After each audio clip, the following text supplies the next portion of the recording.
بسم اللہ الرحمن الرحیم. سامعین پاکستان سے باہر سننے والوں کو ارشد کندی کا سلام. سب سے پہلے کل کے پروگرام کی معذرت. کل ہم نے پروگرام کیا تھا کہ 3 جہادی مولوی مولانا فضل الرحمان خلیل وغیرہ عمران خان اور فوج کے درمیان معاملات حل کروانے میں پیش ہیں. وہ ہماری خبر درست نہیں تھی، اسی لیے ہم نے اس پروگرام کو ڈیلیٹ کیا.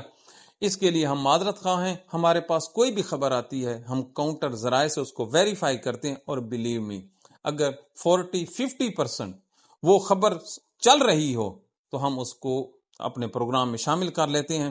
اس کے لیے ہم معذرت خواہ ہیں، ہم بھی انسان ہیں، ہم سے غلطی ہو سکتی ہے. ہمارا آج کا پروگرام ہے جی سعودی عرب نے پاکستان کو 2 ٹوک الفاظ میں کہہ دیا ہے آپ ہمارے ساتھ ہیں یا ایران کے ساتھ ہیں. اس کے علاوہ ایران نے جو جنگ لڑی ہے جی، اس کے بعد جو زمینی فوج ہے وہ ختم ہو گئی ہے، اس کا کنسیپٹ ختم ہو گیا ہے. اور عمران خان کے ساتھ جو اسٹیبلشمنٹ کی بات چیت آگے چل رہی تھی، اس میں اب فیصلہ عمران خان نے کرنا ہے کہ انہوں نے جیل میں زندگی گزارنی ہے یا پھر جنرل عاصم منیر کے زوال کا انتظار کرنا ہے. تو سب سے پہلے عمران خان جو ہمارا مین موضوع ہے اس کو کر لیتے ہیں. ہم نے آپ کے سامنے ایک سٹوری کی تھی کہ معاملات طے ہو گئے ہیں، اس کے 8 نکات ہیں. اب اس نکات کی جو پہلی جو انڈرسٹینڈنگ کے تحت آرڈر جاری ہوا ہے وہ ہے میڈیکل بورڈ کا. پاکستان میں اگر پاکستان کے جج ہوں یا پاکستان کے ڈاکٹر ہوں، اگر فوج کہے گی تو رپورٹ یس دیں گے، فوج کہے گی نو تو وہ رپورٹ نو دیں گے. یہ نہ ایسا ادارے دونوں ہیں کہ وہ انڈیپینڈنٹ اپنی رائے رکھتے ہوں یا اپنی سوچ رکھتے ہوں. بالکل یہ نواز شریف کا معاملہ ہو یا عمران خان کا معاملہ ہو. اب عمران خان کو یہ معاہدے کے تحت اب اگر تو وہ ہاں کرتے ہیں تو ان کو بنی گالا شفٹ کر لیا جائے گا، پیمز لایا جائے گا، الشفا لایا جائے گا، جہاں وہ مرضی آئیں. دوسری صورت میں اگر وہ انکار کرتے ہیں تو پھر انہوں نے جیل میں ہی رہنا ہے. ملاقاتیں اور یہ جو انہوں نے بند کر رکھی تھی اس کا مین مقصد یہ تھا کہ عمران خان پر انتہا کا پریشر ڈیولپ کرتے ہوئے انہیں اس معاہدے پر جو ہے لانا شامل ہے. کیوں؟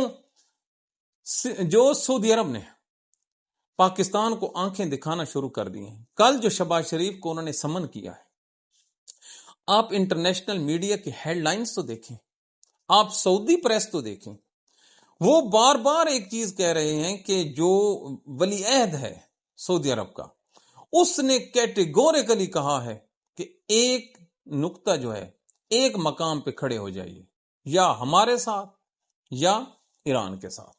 یہ نہیں ہو سکتا کہ آپ جو فائدے ہیں، جی ہم فائدے تو لیتے ہیں نا جی، تیل ہم لیتے ہیں، قرضہ ہم ان سے لیتے ہیں، ان کے پیسے ہمارے بینکوں میں پڑے، ہمارے پاس تو سوائے مریم نواز اور شہباز شریف کے کچھ بھی نہیں ہے، نہ کچھ بھی نہیں ہے ہمارے پاس اللہ کے حکم سے.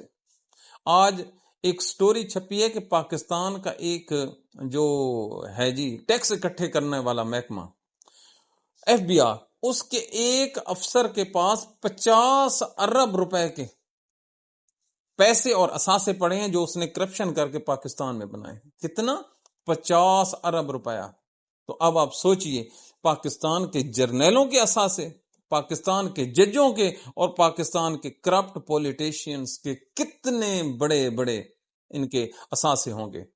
تو ان حالات میں پاکستان کے پاس جو قومی خزانہ اس میں روپیہ ہی نہیں ہے. جب رکھوالی کرنے والے خزانے کی وہی چور ہوں تو پیچھے کیا بچتا ہے؟ یہ جو آپ کو چھٹیاں دی جا رہی ہیں، سکول کالجز بند ہیں، اس کا واحد انڈیکیشن یہ ہے کہ سعودی عرب نے پاکستان کو تیل نہیں دینا. خبر بریک کر رہا ہوں. اور یہ چیز پاکستان کے جو ججز ہیں، بیوروکریٹس ہیں، ان تمام لوگوں کو بتا دی گئی ہے کہ آنے والے دنوں میں آپ نے اپنے پاؤں پر کھڑا ہونا ہے. آپ کو سعودی امداد نہیں ملنی. سعودی امداد ملنی ہے تو پھر آپ کو تہران پہ حملہ کرنا ہوگا. ایسے کوئی مفت میں چیزیں نہیں دیتا. معاہدے کیے تھے نا تو بڑی خوشی تصویریں دکھائی گئی تھیں. یہ نہیں پتا تھا کہ اس معاہدے میں ہے کیا.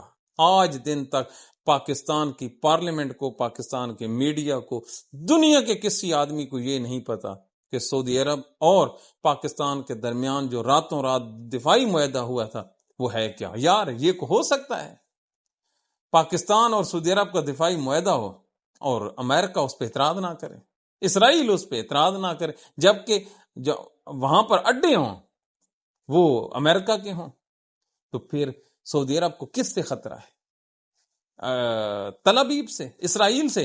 تو پھر پاکستان فائٹ کرے گا، پوری قوم اس کے ساتھ چلی جائے گی۔ تو کیا یہ ہونے دینا ہے تل ابیب نے اور امریکہ نے کہ ان کے خلاف اتحاد بنے اور وہ اس پہ ناراضگی کا اظہار نہ کرے؟ کیا کرتے ہیں حضور، قتل کرتے ہو کہ کرامات کرتے ہو؟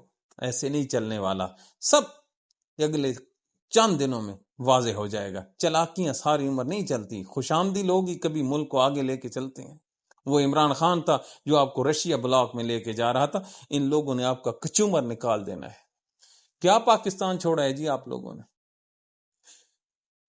ان دنوں میں یا اکثر لوگ چھٹیوں کے لیے بہانے تراشتے تھے نا، اب وہ وقت آ گیا پاکستان کے کہ حکومت کہہ رہی ہے آپ چھٹیاں کریں، ہفتے میں 3 چھٹیاں کریں، موجیں موجاں کرو۔ کیوں؟ پیچھے ہے ہی کچھ نہیں، بھوک مرنا ہے، بھوک۔ یہ پاکستان کے حالات ہیں۔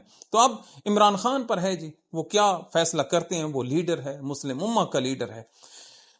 دوسری بات یہ، دوسری جو سٹوری ہے کہ جو ایران نے جنگ لڑی ہے، اس جنگ کے بعد پوری دنیا اس نتیجے پر پہنچ گئی ہے کہ یہ جو بری افواج ہے اس کا اب کوئی رول نہیں ہے، یہ بالکل فضول میں ہی ہے۔ نہ اب کسی نے دنیا کے ملک فتح کرنے ہیں، نہ ہی زمینی افواج چل کر یہ پلوں سے اوپر سے گولہ باری کرتے ہوئے یہ جائیں گے۔ اب ساری کی ساری جو لڑائی ہے وہ چلی گئی ہے جی فضا میں۔ جس کا جتنا اچھا فضا پہ کنٹرول ہوگا وہی دنیا پہ بادشاہت کرے گا۔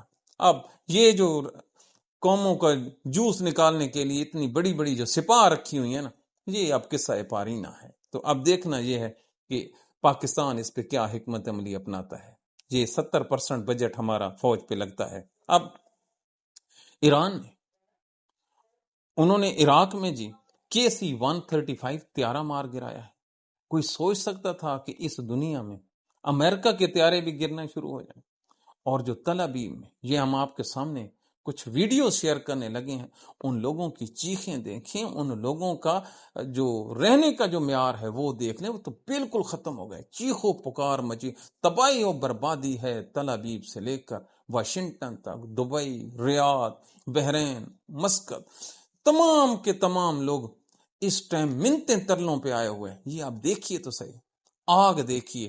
ان لوگوں کو بھی پتا چلا ہے کہ دنیا میں گولا بھی گرتا ہے، گولے میں آگ ہوتی ہے، اور آگ انسانی جسموں کو جلاتی ہے، جس سے انسان مرتے ہیں۔ مرنے والوں کو دفناتے ہیں تو جو پیچھے بچ جاتے ہیں وہ روتے ہیں۔ یہی درد جب تہران نے اور ایران نے ان دونوں ملکوں کو پہنچایا ہے تو ہمارے یہ آنکھوں کے تارا بن گئے، اور ہم سجدے میں جا کر ان کے لیے دعائیں مانگتے ہیں۔ پروردگار، وہ مظلوم فلسطینی جن کی بچیاں اور بچے رو رو کر کہتے رہے کہ ہم اللہ کے پاس جا رہے ہیں، ہم شکایت لگائیں، لگتا یہ ہے کہ اللہ تعالیٰ نے ان لوگوں کی دعائیں قبول کی ہے، اور اپنے چنیدہ آدمی، چنیدہ ملک ایران کو اس نے یہ طاقت اور ہمت دی ہے کہ ان جو شہید اور یتیم بچے بچیاں ہیں ان کے آنسوؤں کا بدلہ لے۔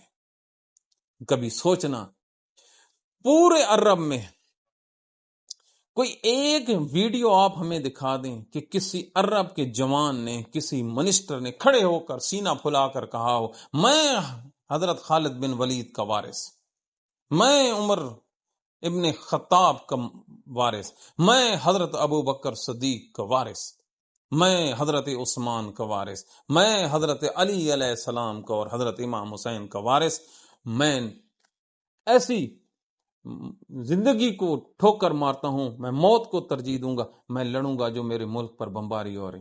کوئی ایک ویڈیو آئی ہے؟ نہ۔ تو پھر اس عرب، ان کی حالت قرآن کریم کی اس آیت کے مطابق ہے کہ اگر تم لوگوں نے، اس قوم نے جس نے میرے احکامات کی پیروی نہ کی، تو میں ان کو مٹا کر نئی قومیں لے آؤں گا۔ یہ ہے نا اللہ تعالیٰ کا قرآن۔ تو یہ ہے عربوں کی کہاں حضرت خالد بن ولید جنگی مار کے لڑنے والا سپہ سالار، اور کہاں آج کبھی بلاتے ہیں پاکستان کو، کبھی بلاتے ہیں امریکہ کو، کبھی بلاتے ہیں اسرائیل کو کہ آؤ جی ابو جی، ہمیں وہ مارتا ہے، ابو جی ہمیں بچا لو، یہ ہمارے سے ڈالر لے لو، ریال لے لو، اور گھر ایئر کنڈیشن لا کر۔ کبھی یہ جو عربی ہیں ان کی کبھی عورتیں دیکھی آپ نے؟ ہم بڑی تحقیق کے آپ بیان کریں، ان کی جو بیویاں ہیں کبھی ان کی تعداد کا آپ کو پتہ ہے؟ اور یہ کہتے ہیں کہ سعودی عرب اسلامی ملک ہے، کبھی ان کا جو اقامہ ہوتا ہے، جو ہولڈر ہوتا ہے اقامہ رکھتا ہے، کبھی ان کی سٹوریاں سنی ہیں؟ آپ کانوں کو ہاتھ لگائیں گے کہ اتنے ظالم قوم پوری دنیا میں نہیں ہے جتنے سعودی عرب والے ہیں۔ یہ جو مزدوروں کو وہاں پہ اس حال میں رکھتے ہیں۔ ایک آدمی مجھے بتا رہا تھا کہ یہ اتنا ظلم کرتے ہیں مزدوروں پر، ان کی جو اگر کوئی کسی کا کاروبار سیٹ ہو جائے تو اس پہ قبضہ کر لیتے ہیں اور کہتے ہیں تو واپس چلا جا۔ تو یہ ہے نا، تو ان جیسے لوگوں کا کیا تعلق؟ اور نام ضرور ہے، نام اسلامی ضرور ہے، اس سے کوئی نہیں۔ پوری ہماری کوشش ہے کہ تاریخ کے ذریعے سے ایک بہت بڑا پروگرام کریں کہ یہ آل سعود ہے، یہ کہاں سے آئے ہیں۔ اور ذرا دیکھیے پاکستان میں کہتے کیا ہے کہ اگر خارجہ پالیسی پہ بات کرو گے تو آپ کو قانونی جو ہے نا مشکلات کا سامنا کرنا پڑے گا۔ اچھا جی، کیا ہمارے لیے ملک بنا دیا ہے؟ فوج پہ بات کریں تو غدار، عدلیہ پہ بات کریں تو توہین عدالت، پنجاب پولیس پہ بات کریں تو وہ اٹھا لیتی ہے، مریم نواز پہ بات کریں توہین مریم FIA حرکت میں آ جاتا ہے، کوئی کسی خبر پہ کہیں تو پیکا لگ جاتا ہے، مذہب پہ بات کریں تو مولوی آ جاتے ہیں، آپ مرتد اور جو ہیں آپ خلاف شریعت ہو جاتے ہیں۔ تو ہم کس پہ بات کریں؟ نرگس پیچھے ڈرامہ بجتا ہے، ظفری خان ہو گیا یا وہ ناصر چنیٹی ہو گیا، اور تو ہمارے پاس کچھ بھی نہیں ہے۔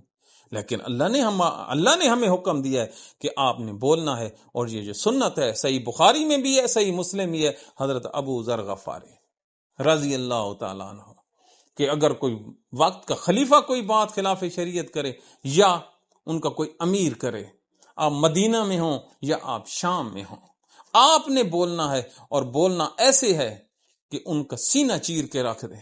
اس کو کہتے ہیں میرے نبی کے صحابی کی سنت۔ تو مسلمانوں کا جو پہلا جرنلسٹ ہے، کبھی آپ جو TLP ہے نا، یہ سعد رضوی برادران والی، کبھی آپ ان کے مدرسہ جو تھا، یہ ہم نے آپ کو پہلے بھی بتایا، اس مدرسے کا نام کیا ہے؟ حضرت ابو ذر غفاری۔ کبھی پتہ لگے نا کہ حضرت ابو ذر غفاری کون تھا، پھر پتہ لگے گا کہ سچ بولنے کی قیمت کیا ہے۔ روز قیامت اکیلا اٹھایا جائے گا، اور دنیا میں اکیلا ہی مرا ہے، اور اس کا جنازہ جنگل میں رکھ دیا گیا، شاید کوئی پڑھ لے تو وہاں سے کون آ جاتا ہے؟ حضرت عبداللہ بن مسعود، زہد کا امام۔ جب وہ دیکھتا ہے اس کی چیخ نکل جاتی ہے، جو میرے نبی نے کہا سچ کہا۔ تو یہ وہ حالات ہیں پاکستان میں۔ اب آپ دیکھیے مریم نواز کا کارنامہ آپ کو سناؤں، کہتے ہیں کہ ان پہ نہ بولو۔ یہ جو لاہور میں جی میٹرو ٹرین چل رہی ہے، ڈیلی کا جو اس کا نقصان ہے، ڈیلی کا 4 کروڑ روپیہ، سمجھ آئی؟ 100 لاکھ ہونا تو 1 کروڑ بنتا ہے، اور 4 کروڑ روپیہ ڈیلی، اور اب آپ اندازہ لگائیں سال کا بنتا ہے جی 14 ارب روپیہ۔ اللہ اکبر! اور 2 روپے کے سموسے کھانے والے ہو، اور پیٹرول کی ٹینکی 5-10 روپے کے لیے آگے پیچھے بھٹکنے والے پاکستانیوں، کبھی وقت ملے تو اپنے بچے کو سامنے بٹھا کے یہ سوچنا کہ ایک دن کا نقصان ہے 4 کروڑ روپیہ، اور سال کا ہے 14 ارب روپیہ، اور پھر بھی ان لوگوں کے لیے جہاز بھی ہیں، ان لوگوں کے لیے عدالتیں بھی ہیں، ان لوگوں کے لیے پولیس بھی ہے، ان کے لیے ریونیو پہ لوگ بھی ہیں، اور ان کے آگے اور پیچھے پاکستان کے فوجی جنرلز بھی ہیں کہ ان لوگوں کا پروٹوکول کم نہ ہو۔ افسوس، ایک آدمی پہ گھڑی کا الزام ہے بیچنے کا۔ کیا الزام ہے جی گھڑی پہ؟ کہ قیمت زیادہ تھی کم لگائی اور خزانے کو 3 کروڑ روپے کا نقصان پہنچایا.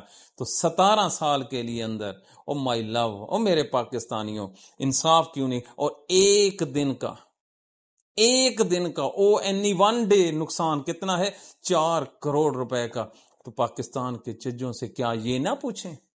حضرت عمر فاروق سے تو پوچھ لیا تھا بدوں نے کہ جب میرا کرتا نہیں بنا تیرا کیسے بن گیا؟ تو ایک دن کا اگر 4 کروڑ ہم مریم نواز سے پوچھ لیں تو ہم غدار وطن ٹھہرے.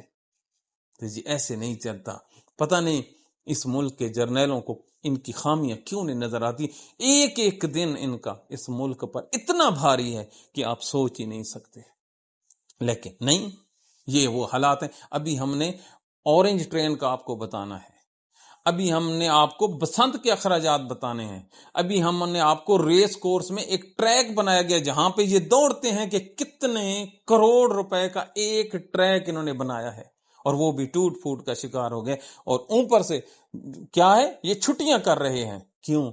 اس ٹریک پر کون جاتا ہے؟ جج جاتے ہیں، جنرل جاتے ہیں، اور یہ بڑے بیوروکریٹس جاتے ہیں. کبھی ریس کورس لاہور میں جاؤ نا، ایک ٹریک بنا پڑا ہے اور اس کی تختی لگی ہوئی ہے کہ کس نے افتتاح کیا تھا.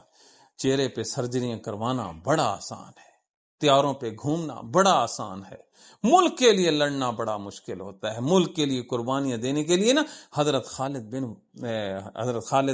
حضرت عمر بن عبدالعزیز بننا پڑتا ہے، جس نے پہلے دن، اللہ تعالیٰ کی شان دیکھو، بنو امیہ میں سے بھی ایسا ہیرا پیدا کر دیا جس کو شیعہ بھی درود بھیجتے ہیں اور سنی بھی درود بھیجتے ہیں. اس نے کیا کہا تھا پہلے دن اپنی بیوی کو کہ جتنی میری جائیداد ہے اور جتنے تیرے زیورات ہیں وہ تمام کے تمام خزانے میں جمع کرا دے. اس کے پاس ایک انگوٹھی بچ گئی تھی، وہ بادشاہ کی بیٹی تھی مالک. انہوں نے کہا یہ میرے باپ کی نشانی ہے، بادشاہ سلامت، یہ میں نہیں دوں گی بیت المال میں جمع کرانے کے. تو حضرت عمر بن عبدالعزیز نے کہا تو پھر ایسے ہے، یا میرا انتخاب کر لے یا انگوٹھی کا انتخاب کر لے. یہ تھے، اس کو کہتے ہیں قوم کو لیڈ کرنا. اس نے وہ جمع کرا دی. اور پھر ایک دن جب گھر میں فاقے پڑ گئے تھے تو اس کی بیوی کہتی ہے خلیفہ وہ کتنا زبردست ٹائم تھا، ہمارے گھر میں بھی کھانے پکتے تھے اور ہم کھاتے ہوتے تھے، جب سے بنے ہیں تو کچھ بھی نہیں ہے. تو ایسے بنتی ہیں قومیں اور ایسے تاریخ لکھائی جاتی ہے. تاریخ کے لیے 11 ارب روپے کے تیارے ایک کے لیے اور 20 ارب کا تیارہ دوسرے کے لیے. حضور تاریخ ایسے نہیں لکھی جاتی. ایسے جرنیلوں کے لیے وہ جنرل باجوہ کا لفظ لکھا جاتا ہے، کہتے ہیں وہ پہچان نہیں سکتا. تو ہمیں اس کا پہچان کے، اگر اس کو پہچان ہوتی پاکستان کے یہ حالات کر کے جاتا. اور سنیے یار، بچوں کو نہیں پہچان سکتا، بیوی کو نہیں پہچان سکتا، ہم نے اس کو چاٹنا ہے. اللہ کرے تو اس کو ساری رات ان سے باتیں کرتا رہے. پاکستان کا تو بیڑا غرق کر گیا نا جنرل باجوہ. اس سے بڑا بدبخت فوجی جنرل کون سا ہوتا ہے کہ امریکہ کے کہنے پر پاکستان کا جو نظام حکومت ہے رجیم چینج کروایا اور ہمارے اوپر بلاول، شہباز اور مریم کو بٹھا کے چلا گیا ہے. یہ اس کا گناہ کو کم ہے؟ ہم تو کہتے ہیں یہ زندہ رہے اور اپنی آنکھوں سے آخرت کے وہ لمحات دیکھے کہ اس کو چس آ جائے. یہ کو بات ہے کرنے والے. اب خبر آئی ہے کہ وہ پہلے نہیں پہچان سکتے، اب پہچان سکتے. ہمارے لیے اس کی اہمیت ہی نہیں ہے. کو بات ہے کرنے والی بے ہمت لوگ ہیں. اب ریٹائرمنٹ کے بعد اللہ کرے داڑھی رکھ لے اور تسبیح پھیرتا رہے. جیسے پاکستان میں ہے جو بھی 2 نمبر بیوروکریٹس ہوتا ہے وہ کیا کرتا ہے؟ داڑھی رکھتا ہے. داڑھی رکھنے کے بعد اللہ کے حکم سے وہ مسجد میں چلا جاتا ہے اور مسجد کا سارا انتظام ان لوگوں کے پاس ہے جو پولیس سے آئے ہیں یا فوج سے آئے ہیں. دیکھ لیجئے جو ہمارے ٹیچرز ہیں وہ ریٹائرمنٹ ہونے کے بعد پھر بھی بچوں کو پڑھا رہے ہوتے ہیں اور یہ کیا کر رہے ہوتے ہیں؟ مسجدوں کے پنکھے صحیح کر رہے ہوتے ہیں. تو یہ تمام کے تمام 2 نمبری ہے. اس ملک میں پاکستان کے حالات انتہائی خراب ہیں. آنے والے دنوں میں یا بھوک برداشت کر لو تو یا پھر یہ کر لو. اور ہمارا تو یہ تجزیہ ہے کہ اس جنگ میں اگر کسی نے روک رکھا ہے تو پاکستان تحریک انصاف کے سوشل میڈیا نے اور پاکستان کی جو سنی عوام ہے ان لوگوں نے روک رکھا ہے. دونوں الگ الگ چیزیں ہیں، ان کو مکس نہ کرنا. تحریک انصاف کے لوگ پڑھے لکھے لوگ ہیں، انہوں نے تہران کا ساتھ دیا. کیوں؟ کہ اگلا نمبر پاکستان کا ہے اور تہران جو ہے اسلام آباد کی جنگ لڑ رہا ہے. اور جو منصوبہ تھا پاکستان کو ایران کے ساتھ لڑنے، جتنی بھی سنی کمیونٹی تھی، میں اپنے جو شیعہ بھائی ہیں ان سے بھی ریکویسٹ کروں گا کہ ان کے ممبروں سے بھی جو کرتے ہیں لوگ آبجیکشنیبل سپیچز، ان کو اب اگر کوئی اب آواز اٹھائے تو آپ لوگوں کا پہلا فرض ہے اس کو یہاں سے پکڑ کر نیچے مارو، گرا دو اس کمینے کو جو فرقہ واریت پھیلائے۔ آج سب سے زیادہ جو آواز اٹھائی جا رہی ہے پاکستان میں وہ سنی لوگوں کی ہے کہ وہ ایران کے حق میں پوسٹیں بھی لگا رہے ہیں، دعائیں بھی کر رہے ہیں۔ تو یہ ہیں وہ لوگ جو میرے نبی کے پکے امتی ہیں، جو فرقہ واریت سے ہٹ کر ہیں۔ تو لہٰذا اس بھائی چارے کو اگر کوئی ختم کرنے کی کوشش کرو تو وہ اللہ کا بھی دشمن، حضرت عمر کا بھی، ابو بکر کا بھی، عثمان کا بھی، علی کا بھی، حضرت امام حسن حسین کا بھی، وہ تمام کے تمام لوگوں کا، اور وہ اہل بیت کا سب کا دشمن ہے، ہمارا بھی اور آپ کے بچوں کا بھی دشمن ہے جو فرقہ واریت کو ہوا دے۔ بالکل ممبر کو اس چیز کے لیے استعمال نہ ہونے دو۔ تو یہ ہیں پاکستان کے وہ حالات۔ دل تو کرتا ہے کہ آپ سے باتیں کرتے ہی رہیں، اللہ اور رسول آپ پر خوش ہو۔ پاکستانیوں، پاکستان بڑا خطرے میں ہے، عمران خان کو بچا لو، خدا کی قسم عمران خان کو بچا لو، ہیرا ہے ہیرا، ضائع کر بیٹھو گے، اس کے مرنے سے پہلے اس سے کام لے لو۔ اب لیکن آپ کی تاریخ یہ ہے کہ آپ نے ہر اس بندے کو خون کے آنسو رلایا ہے جو آدمی سونے میں تولنے والا تھا۔ ہائے، الزام بھی لگایا تو گھڑی چوری کا لگایا، جس کے لیے لوگ اپنے بچے قربان کرنے کے لیے تیار ہیں۔ وہ کس کے لیے بٹھایا؟ کس کو؟ نواز شریف کو۔ ادھر جنگ لگی ہوئی ہے۔ آخری بات کر لوں، ذرا پاکستان کے فوجی جرنیلوں کی پسند دیکھیں۔ نواز شریف، جنگ لگی ہوئی ہے نا ایران اور امریکہ کی، پوری دنیا کو جنگ کی پڑی ہے۔ تو نواز شریف نے کیا ہے، ازبکستان کا ہوٹل کھلا ہے جی لاہور میں، ان کا پلاؤ بڑا مزدار ہے۔ اب آپ دیکھیے، جب کارگل کی وہ ہو رہی تھی نا جی میٹنگ، بریفنگ، تو مشاہد حسین سید کہتا ہے کہ جب میں ختم ہوئی فوجیوں کی بریفنگ تو میں نے پوچھا میاں صاحب، تو میاں صاحب کہتے ہیں سینڈوچ بڑے مزدار تھے۔ اب آپ اندازہ لگائیں، کارگل میں سینڈوچ مزدار تھے اور امریکہ جنگ میں پلاؤ بڑا مزدار ہے۔ تو یہ اس ملک کو لے کر ہمیں آگے چلیں گے تو اب بھی وقت ہے، اصلاح کر لیجئے اس سے پہلے کہ شام ہو جائے۔ اپنی دعاؤں میں یاد رکھیے، پاکستان ہے تو سب کچھ ہے۔ اللہ آپ پر اہل بیت کی محبت اور طاری کرے۔ Thank you very much.